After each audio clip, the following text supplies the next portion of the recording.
Judging by the comments of owners and riders of the BMW R1200RS, the windscreen is one of the least complimented features of this bike. A lot of riders complain that it is noisy and produces buffeting at various speeds and at various heights. Of course, having a windscreen that is everything to everyone is kind of impossible. And depending on where you ride, if you ride in cooler climates or you ride in warmer climates, you would have different requirements with regard to windscreen protection. And I agree with those comments that the windscreen is not the best. It has this shape with a V-notch at the top, and it's got this little lip, and I suspect that this lip is to channel some of the water as it comes up, and it channels it away. Anyway, so many owners end up buying several different windscreens in the hope of finding the holy grail of windscreens for the RS, and for any other motorcycle, as a matter of fact. That's one of the things that our owners change out quite a lot. That and seats.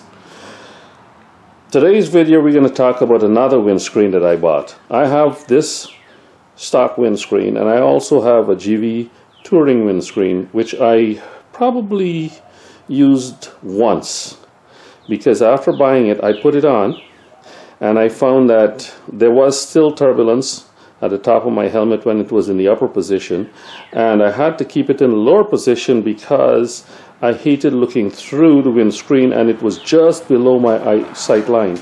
So I'd be kind of looking through it and looking above it. I'm 5'8" with a 30-inch inseam and regular length, medium or average length torso. So if that gives some indication, my sight line for the GV windscreen was pretty much in the wrong spot. Also, being a taller windscreen, it kind of kept me hot. I live in Houston, so it keeps me warm, too warm for my liking. I like a lot of airflow, but on a long distance ride, a lot of airflow can get tiring after a while.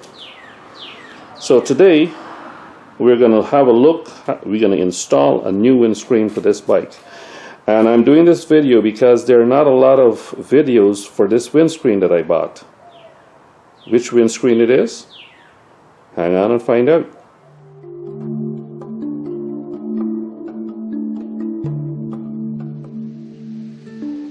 Today we're going to be installing the MRA Multi X-Creen MXC, which is a fairly new windscreen for the RS.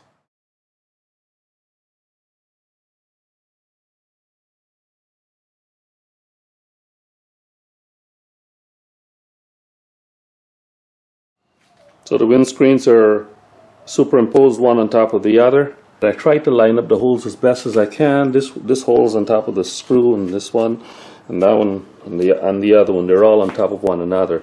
And you can see that there is a difference in shape, obviously. At the bottom here, it is shorter than the stock, but then this has got nothing to do with any kind of wind protection, so that shouldn't be an issue. One of the things that I was concerned about was how it was going to sit on top of the Vortex GPS mount that I have. And it doesn't appear that the Vortex will be lower than the windscreen. But then that's when the windscreen is in the uppermost holes, because when I mount this right now, my Vortex is pretty much in the lower holes. So the Vortex is mounted in the lower holes here, and the windscreen is attached in the upper holes. So that's the worst case scenario. If I were to switch and put the Vortex mount slightly up, mounting this into the upper holes and then the windscreen into the lower holes, which would be the coolest position, then this bottom edge here would be even further down, and there would be even less of a problem with the Vortex protruding below. So that's the theory anyway. For the sides, you can see the edges are pretty much coincident here. They lined up pretty well, but when you get up to here, the new windscreen cuts in quite a bit more, and this is the stock. This is the line of the stock windscreen, so you lose here maybe 1.5 inches, and then the little points are chopped off here. But in the middle, as you can see, there's a good gap between the top edge of the new windscreen and the V shape of the old one. So that'll be interesting to see how that affects airflow. But that's the side view, and that's the front view with it superimposed. The other stuff in the package are these things. This here is a little plastic Ziploc bag that contained only that little sticker. And it's got some instructions here. This here is kind of a product catalog, and it says here operating instructions. Several different languages. You're probably not going to need that much. This here is the instructions for mounting, and it comes also in several different languages. And here you can see this is the English one, and it says it comes with an MRA screen, it comes with spacers, or that's what's required, I suppose. Required tools are Allen key, 3mm, Torx 25 screwdriver. There are no spacers that came with this, no screws or anything, so I suspect that this stuff here is what you're going to reuse from the original installation. Okay, so we're going to go ahead. I'm going to go ahead now and pull this off, install it, and when I resume the video, you'll see it installed. Here's another tip. When mounting any windscreen onto the RS carrier, the 4 holes in the carrier do not always appear to line up with the 4 holes in the windscreen. So what you've got to do is put in the 4 screws just barely, so that they can just catch, the threads can just engage. In other words, don't screw one in, because then you'll find all 3 of the remaining holes will not line up. So you need to put it in all 4 screws so that only 2-3 threads are threaded into the holes. They will all then line up. Okay, and then you have to gently screw them down into position. I would suggest again using a crisscross pattern, gently doing that. In a crisscross pattern, so lightly, very lightly screw that down until you engage the first resistance. Again, on the opposite side, do the same. Now, if you can see, I have 4 bumpers here, 4 little bumper pads. They're I guess neoprene or plastic or rubberized plastic, whatever you want to call it. And they're there because I have that vortex underneath. So I already have something to kind of stand off the windscreen from the carrier. So I'm screwing this down until I get some resistance. Again, the amount of torque I'm going to put is just finger tight. Okay? And it's nice and firm on there, and I'm resting on these bumper pads. So my bumper pads, which are not part of the installation of this windscreen, but was there because of other reasons, is kind of necessary. Okay, so if you've got these bumper pads, that helps. So let's see, up, down. Okay, it feels solid. So I'm happy with that. Again, as predicted, the carrier is inside the line, the bottom line. I don't know if you can see that. The carrier is inside the bottom line of the windscreen, so I'm happy with that anyway. Now, because of the curvature of this spoiler here, I actually have more air gap between the top of the GPS and the spoiler, which is a good thing because then I have more I can raise this up a little bit higher, I can change the angle, I've got more flexibility. So that part is working out better. If you can see here now, I don't know if it's because of the tightening down that I've had to do here on the windshield carrier, but these 2 curvature radii are not exactly the same. This one is a little bit flatter than this, so there's a little bit of a gap there, but not much. If you can see it from that angle, you can see a slight gap in between the 2. Whereas if they would be the exact same radius, they would be flush. But the windscreen does look much better than the stock windscreen. It's a nicer, sportier look. Right now it's in the uppermost holes, but it's in the lower position. So it's in the lower position, upper holes. So I can put it in the upper position, upper hole. So this is the highest it'll go. The highest it'll go So you can call that your winter setting with a sport windshield. That's as much as it'll go up high. Just as a comparison, I've got my GV windscreen superimposed on top of the other of the new MRA windscreen, just to show you the size difference. The GV windscreen is pretty much a barn door. You can see where the top edge of the new windscreen is, and there's the top edge of the GV windscreen. This is the overlap on the sides. It's just bigger all around, and I'm just holding it in place. The bottom part is probably similar in size to the stock windshield, but all around from there on up is much bigger, and it's a much warmer windshield. What I'm going to do now is walk you through the various installation using user positions of the MRA screen. Just looking at it, if you open the user manual here, you can see there are 7 location or orientations that you can have that spoiler in, and of course you can have the windscreen up or down. So the first one is the initial position, or the highest position, and it says the braces are approximately parallel to the shield and the spoiler extends the base shield in a straight line. The effect is that the conditions are now similar to a standard windshield. So that's what I've got right now. It's right now in a straight line with the bottom part of the windshield. The spoiler is all aligned and it's simulating the stock windshield. I'm gonna leave it in that position and then go for a ride and see how stock windshield to stock MRA windshield, how they compare. And then I'll start testing it during the test ride in the various positions. I probably wouldn't test position number 7, which says off-road. Adjustment, the spoiler is completely folded in behind the windshield. Effect, this adjustment shortens the windshield and provides clear view of the ground in front of you, especially useful for off-road driving. Obviously with the vortex in position there, I can't do that, okay?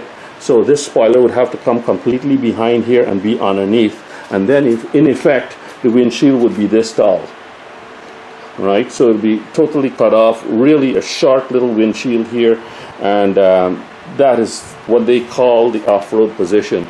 I can't do that because my vortex mount for my GPS is right there. This is not an off-road bike anyway. So the second position is the neutral position with rear flow. And it says the braces are turned upwards, the spoiler is parallel to the base shield but slightly opened. Effect, in this position the spoiler already reduces turbulence and wind pressure since the airflow behind the spoiler reduces swirling at the end of the shield. Okay, so that's what it looks like there. So it's parallel but proud of the base windshield. Let's put it in that position now and see how it looks. This is position 2. So as you can see again, the line is pretty much parallel to the base windshield. Maybe it's stuck down a little bit. Maybe I can just tweak it forward just a little bit. But then that's decreases the gap here. But there is the gap. So there is some airflow, and it's parallel to the base of the windshield, but proud.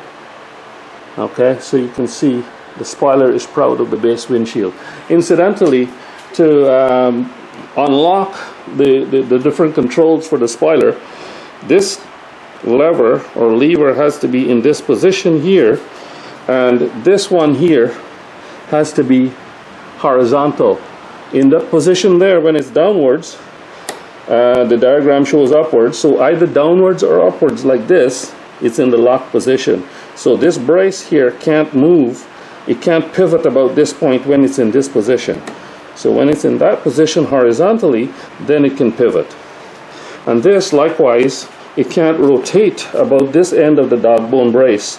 So when this is locked, so you just put that in the vertical position like that, and it's locked. Put that in the horizontal position and it's open. So that is position 2. We're going to try that later on today as well. Position 3 is the recommended position, which is the deflector position, and it says The braces are turned upwards and slightly forward. The spoiler is more steep than the base shield with an air gap of about 10 to 20 millimeters. The effect, this one is one of the most comfortable positions since a smooth, virtually turbulence-free airflow is achieved by the opening angles. So it's recommended by MRA. So essentially what they're saying is, it's kind of like this, but it's more like that. So I guess I can put this forward. It's hard to do this with one hand, but it's kind of like that, and the air gap that they want is about 10 to 20 millimeters, or they suggest is about 10 to 20 millimeters in between the base shield and the deflector. So it's kind of like that, but with a little bit more of an angle. So you've got to play with this a bit and get it more like that. And then position 4, repelling position with slight rear flow.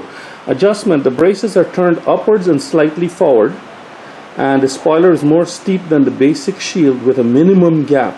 Effect, the wind pressure is deflected upwards, which may cause slight swirling about the edges. So I guess it's this same position as 3, only thing pushed in, more like that, which can probably cause a marking of the base shield right down there, you know, because it's kind of touching. So you've got to adjust it so that it doesn't touch. But again, I think that these braces are a little bit too short to get these exact positions that they're talking about in the instructions. If I tilt this back a bit and then tilt it forward, there is no way that I can get exactly the measurements, the gaps and stuff like that, with the angles being slightly different than the base shield versus the spoiler with this length of dog bone here. This needs to be longer for this to tilt forward more. You see what I'm saying? So this is a case where for MRA, maybe the instructions don't really match the actual reality of the windshield. Now if you do look, the motorcycle that they're demonstrating this on is a GS. So it's a different windshield. Okay? The windshield angles on the RS and the GS are different. Hint to MRA. So that's repelling position. 5, there's another repelling position with no flow. Is that the one we did? No, that's the one that we're about to do. The braces are turned upwards. The spoiler's underneath the basic windshield. So in that case here, we're going to pull it back, okay, and tuck this spoiler in. Sorry about the camera work, but tuck this spoiler in behind. So it's kind of like that. Now that at least is achievable. And again, my vortex, my GPS is not in the way. So here you can see the spoiler is just behind. So the air goes here and then it hits the spoiler and it deflects up. And there's no airflow behind. When they say no airflow behind, they mean coming from here. So the stream, the airstream is going to come straight like this. It's not going to trickle down behind there. Okay, the angle again is... you know, it's supposed to be less than 180 between the base shield and the spoiler, but it's not far off. And then airflow, inflow, the inflow on number 6 position is that position there. And it says the braces are turned upwards, the spoiler is parallel to the ground. On hot summer days, a cooling airflow can be more comfortable than the slipstream behind the windshield. So what this is just pull this thing up and put it like that. So that is the position for number 6, which is kind of interesting.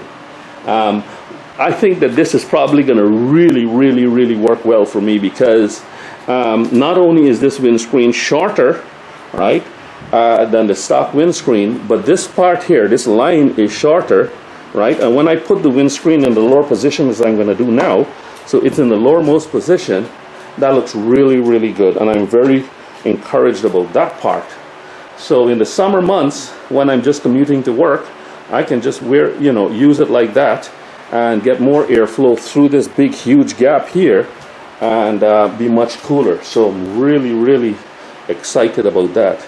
And I wouldn't expect the noise to be very high. As a matter of fact, I expect there to be hardly any noise with this orientation. So I'm excited about position number 6. I'm looking forward to good results from position number 3. Number 1, I have no opinion in that. Hopefully it'll compare stock for stock, and it'll be better, hopefully.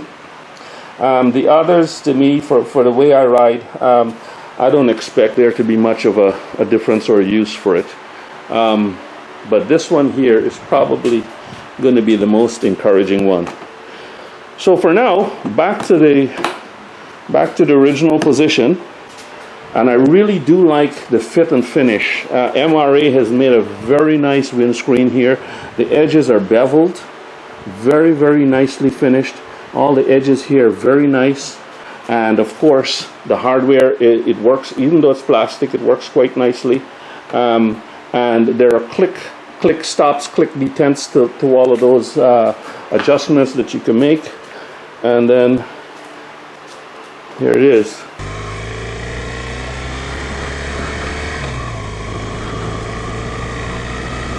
First off, the spoiler here vibrates like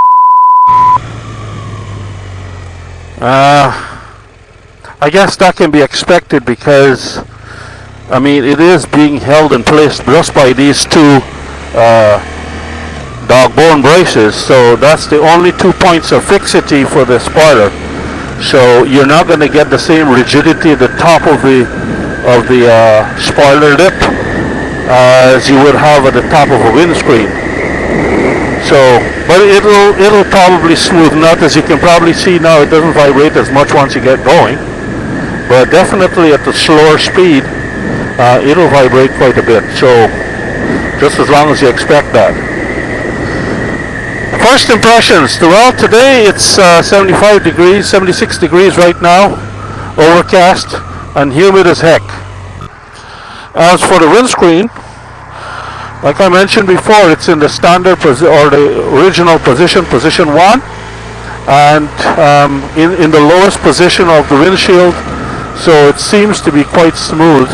With the stock windshield, I don't get a heck of a lot of buffeting. I get good clean airflow even when the windshield is in the upper position, upper holes as it is right now. Upper holes and low position for the stock windshield, not too much problems. Airflow is fairly smooth. I don't get too much wind noise or anything. This one here, the top lip of the top edge of the spoiler, the top lip right here, this is what I'm trying to say. This here I think is smoother and it's lower than the stock windshield, so it's pretty damn smooth right now. But what I've got to do is I've got to raise it up into the uppermost position, right? Upper holes, uppermost position, to see if I can compare a little bit better with the stock. And I can tell you right off the bat, because I know how it feels, I'll be able to tell you if it's smoother. I'll do that once this light changes. The windscreen is in the upper position, upper holes, and I'm not going very fast yet. I'm only doing, what, 47, 48? My visor on my helmet is now closed. Yes! This is smoother. It is smoother. I didn't get very much buffeting from the stock windshield in this position, but what I did get was more noise. This here, I think, without the benefit of having a noise meter to measure the decibels, this here, I can tell you right off the bat, is smoother, and I want to say it's quieter. As for wind performance right now, in position 1, riding around as I normally do, comparing my memory of the stock windshield in this position and what I'm experiencing right now, I can say this is an improvement. Well, I got it in, as you can see here, I've got it in the recommended position. Is that position 3? Not sure. Whatever it was, that's the recommended position. First off, I'm put up my visor, and it's pretty smooth. Upper position. Okay. Very smooth, very nice. still a bit of noise inside this. My visor is cracked right now with a little air gap at the bottom. I can close it. I closed it. Compared to the stock, same amount of noise or a little bit better. But again, no buffeting. Buffeting causes your head to get banged around. There's no banging around here. This is smooth as glass. Very smooth, very nice. And so I can say that this position is very nice. It allows some airflow backwards, so good chance I'll ride with it. Okay, this is a highway run now. Speed limit here is 75, and right now we're doing 80. Cruise control is on 81, and I've got the MRA spoiler in position 3, and I'm in the uppermost position. So this could simulate maybe a long distance touring mode during the summer. I'll probably have the screen in the lower holes. I've seen me ride in the lower holes, lower position, touring all day for 500-mile days. But let's call this the worst position that is possible doing this speed. I do feel a little bit of turbulence at the top of my helmet. Like I said before, I'm 5'8", and I've got a normal or average torso, so I'm not long in the torso or short in the torso. My hips are about mid-height. And I feel a little bit of turbulence at this speed, constant 80. I can't really tell whether it's more or less than the stock windshield. Noise-wise, I wear earplugs, so noise-wise it's not too bad.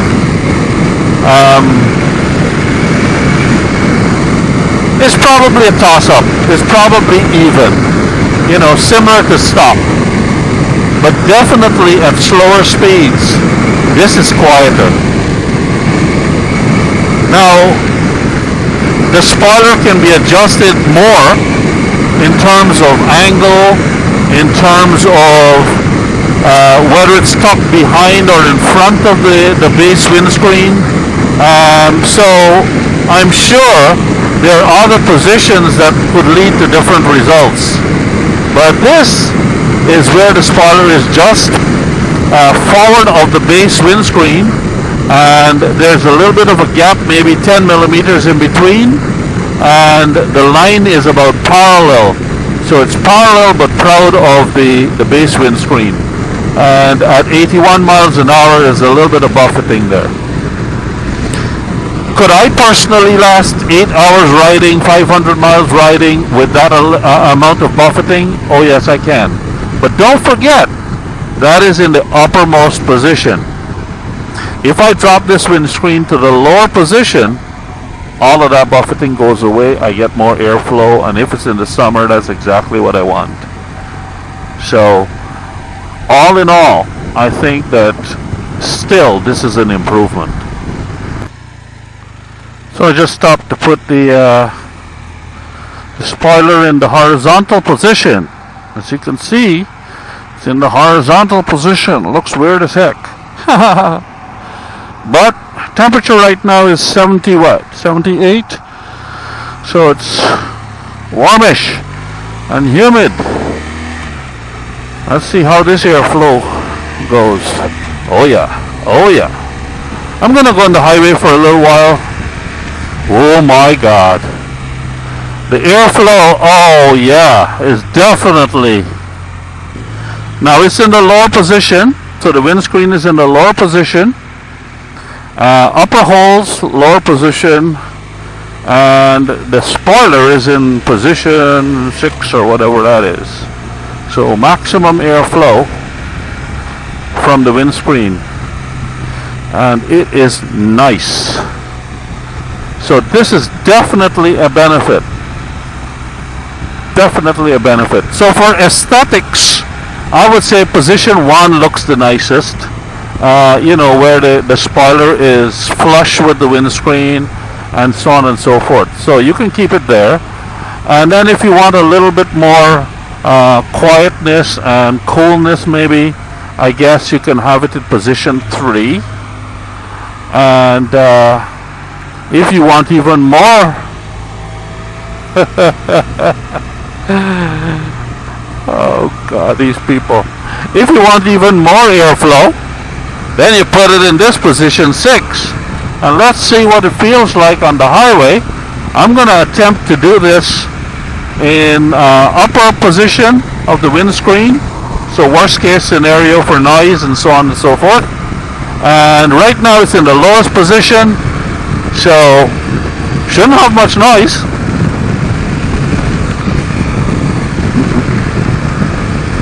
Noise is good. Airflow is fantastic. I've never had so much air on my RS yet. So this is very nice. So let's put the cruise control on and raise this up. Okay, so it's raised up into the upper position. And let's get some speed up. We're right now at 69, 70. This is some interesting stuff.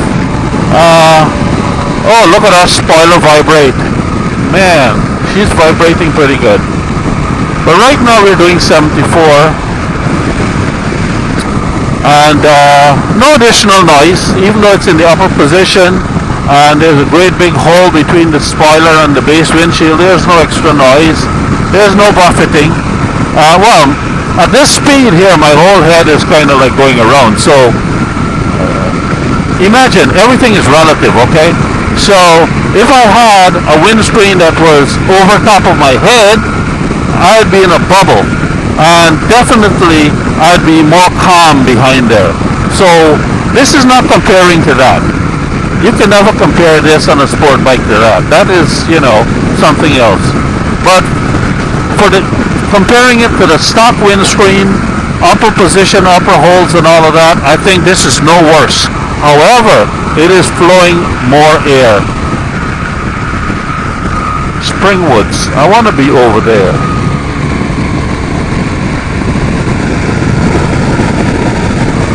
So yeah, it's flowing more air. And far more comfortable, I think. Exit 72A, that's me. So there's no doubt that it enhances the look of the bike. And I've just come back from my ride where I tested the various positions, position 1, position 3, I believe, and position 6. And I can say it's a success. So the windscreen is an improvement over the stock windscreen, no doubt about it. Now we just gotta sort out the mounting business, the mounting of the windscreen to the carrier. One of the things I'm gonna do is raise this, the vortex mount here, change the angle of this GPS so this is a little bit higher, and that way it's a little bit easier to read. It's really easy to read right now, but why not? If I've got the space, let's get it even more easy to read. Just a little bit of an update on the installation of this windscreen. The 4 screws that shipped with the package that I was unaware of at the time of installation until the end when I was making this video. The bits are all installed now in place of my original BMW screws and inserts. So here you can see 3mm, I believe, hex head screws, and they're plastic washers underneath that in between the screw heads and the plastic of the windshield. So zooming in, you can see that a bit better. On the inside of the windscreen, below those screws, there are these spacers. You're looking at a spacer right now in way of the top screws. I believe those spacers are like 10 millimeters thick, and their corresponding spacers on the bottom screws, they're about 6 millimeters thick. And in addition to that, MRA included a nice little tiny O-ring that goes on. So what you do is you insert the screw, put the washer there, and then pass the screw through the hole in the windscreen. You put your washer in place, and then you put the O-ring to hold it all in place together. So you do that 4 times with the 4 different screws. And then so essentially what you have is the screws and spacers in place as you fit the windshield onto the carrier. Actually quite an ingenious arrangement, because what that means is you have a pretty good chance of lining up those holes all 4 at once, because they're all, you know, well positioned to do that. I had no problems installing those tightening them down, you know, again in the crisscross pattern, to finger tight with an Allen key, and that installation went brilliantly, really quickly. That took probably, I don't know, 5 minutes total. So overall, this installation of the windscreen, once you get the old one off and then you put the new one on, it should take you no more than, I don't know, if you're really going slow, it should take you no more than 10 minutes. I know this video is a heck of a lot longer than 10 minutes, but it has a lot of other stuff in it that are of interest to people on the forums. So if you're one of the people who are not on the forums but just look at my videos just to see, you know, the bare minimum, please don't comment that the video is too long or whatever, okay? There's additional stuff in there that that is included in the videos because of additional discussions on the forums. So if you don't like it, how long it is, feel free to move on, okay? You don't have to dislike the video, although if you dislike the video, I really don't care. So take it for what it is. So overall thoughts, very good windscreen. I rode a total of probably, I don't know, close to 80-90 miles yesterday with this windscreen in different types of conditions. I rode it on the highway, high speed, and very good performance. So I highly recommend this. This is a much better windscreen than the stock windscreen, and for me, it's the right size. There is a fair bit of wind noise because of lots of wind if you're going at high speed, and you're not going to get around that unless you want a big, huge barn door style windscreen. If that's not what you want, then you have to accept some wind noise. But the level of buffeting and head movement is, you know, almost non-existent. Much better than the stock. So highly recommend this windscreen for anybody who's interested in getting a replacement for the BMW R1200RS.